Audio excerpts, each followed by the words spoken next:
But what I take away from it always when I'm looking at the work of my father and the Heartbreakers is just these virtuosic psychic brothers that sort of help each other work through whatever they're going through with music. And my dad was so special. I mean, he had such a simple way of using words, but they could move you so much. If it wasn't for George Harrison and Mo Austin, you wouldn't have had Rick Rubin in there. You wouldn't have had these guys. You wouldn't have had George. You wouldn't have had this risk that they took with a hit maker. You surround yourself with good people, people that are trying to do the same thing you want to do, and you can do it.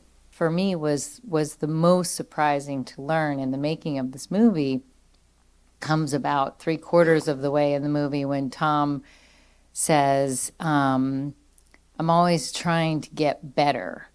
I don't think of myself as being all that good. And I was like, wait, what?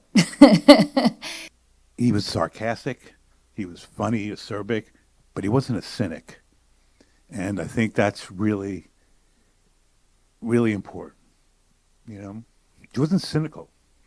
You could hear the song Wildflowers on the record, and like you said, think, it's just an acoustic guitar and a vocal.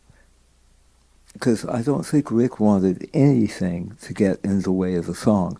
And he would find a way to add things without adding them. And Jim would make them appear, be there, be present, but kind of disappear at the same time.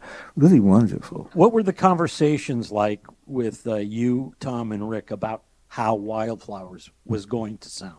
You know, Rick had a process. Rick liked things big, loud, simple, dry, not a lot of reverb, not a lot of tricks. Everything loud, everything clear was kind of Rick's method. We'd only been working a couple of days, and I was at the console, and we recorded a couple songs, and had Tom on one side of me and Mike on the other side of me. And we're sitting there and listening to something, and Tom looks straight past me, completely straight past me, and looks at Mike and says, "Does this sound good?"